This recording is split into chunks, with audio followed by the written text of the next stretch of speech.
আসসালামু আলাইকুম গাইজ, সবাই কেমন আছো? আলহামদুলিল্লাহ আমি ভালো আছি। বাজার থেকে একটা টাটকা লাউ এনে মাসকালাই ডাল দিয়ে একদম টাটকা টাটকা রান্না করে খেতে কিন্তু সবারই অনেক বেশি ভালো লাগে। আমার হাজব্যান্ডের এত বেশি পছন্দ মাসকালাই ডাল দিয়ে লাউ, আমার কিন্তু ভাই খুব একটা পছন্দ না। কিন্তু কি করার, আমার জামাই পছন্দ করে, রান্না করে দিই মাঝে মাঝে, সে খুব মজা করে খায়। সেটা দেখলেই কিন্তু মেয়েদের অনেক বেশি ভালো লাগে, তাই না? তো এইভাবে আমি ডালটা রান্না করি, আমার শাশুড়ি শিখিয়ে দিয়েছে। আমি যেহেতু বেশি পছন্দ করি না, তাই এটার প্রতি বেশি ইন্টারেস্টও ছিল না।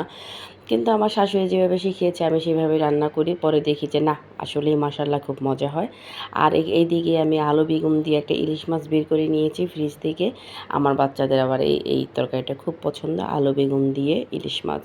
তো লাউটা আমি মাঝামাঝি দিয়েছি আর ডালটা সিদ্ধ দিয়ে দিয়েছিলাম। ওই ফাঁকে লাউটা দিয়ে সিদ্ধ করে নিলাম, বাগার দিব এখন। আর সেই ফাঁকে ইলিশ মাছটা কেটে নিয়েছি। ইলিশ মাছ ছোট্ট ছিল কিন্তু তার মধ্যেও ডিম ছিল। তারপরে সুন্দর করে পেঁয়াজটা ব্রাউন কালার করে নিয়ে আদা রসুন বাটা, তারপর শুকনো মরিচ গুঁড়ো, হলুদ গুঁড়ো সব কিছু একসাথে দিয়ে সুন্দর করে কষিয়ে নিব। আর আমার ইলিশ মাছটা যেহেতু ফ্রিজে ছিল কয়েকদিন, ফ্রিজে বেশি দিন রেখে আমি কোনো মাছ মাংস খেতে পারি না। এই কারণে আমি কিন্তু মাছটা কষিয়ে নিই। অন্য সময় কিন্তু ফ্রিজের মানে একদিন দুই দিন রাখি আর তখন কষাই না ইলিশ মাছটা। কিন্তু আজকে যেহেতু ফ্রিজে রেখেছিলাম তাই একটু কষিয়ে উঠিয়ে রাখলাম।